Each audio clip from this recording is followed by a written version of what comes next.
I found him in an old abandoned mine after a powerful earthquake. He wasn't aggressive, merely exhausted and weary from centuries of solitude. His magnificent mane, which once resembled the clouds over a volcano, now looked like extinguished ash. When I carefully reached out my hand, he didn't roar. He only let out a soft exhale of hot air that made my fingers tingle with warmth. In that moment, amidst the darkness of the mine, our life together began. The hardest challenge at first was the kitchen. I tried everything: expensive premium food for large Pokémon, fresh fish, and gourmet vegetable blends.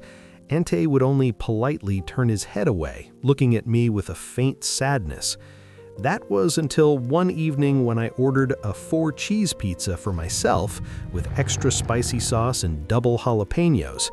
Entei froze. His nostrils flared as he caught the aroma of the spices.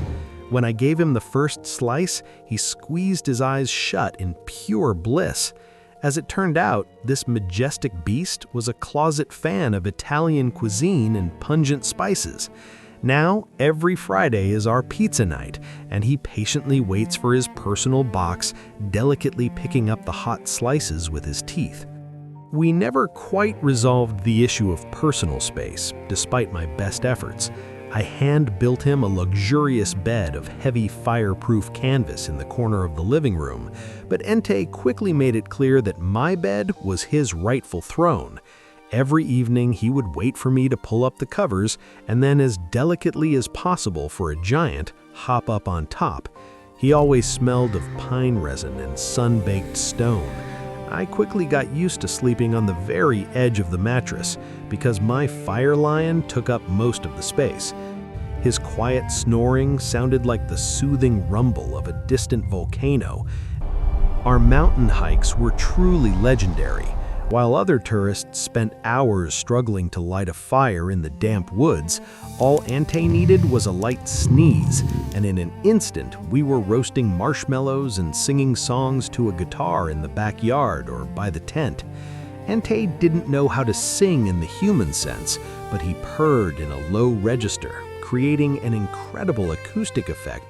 At the city festival, Night of Fire, he became the star of the show. He didn't just demonstrate power by breathing fire, he created figures of Pikachu and Charizard out of living flame that danced in the night air, sparking incredible delight in children and adults alike. But one day, the celebration ended. The sky over the city suddenly turned black. A forest fire on the outskirts proved so powerful that even professional fire trucks couldn't get close due to the anomalous temperature. Entei instantly froze, his eyes ignited with a fierce crimson glow. He felt the call of his element, which had spiraled out of control. Without waiting for a command, he raced straight into the heart of hell. After several long minutes, he emerged from the veil of smoke.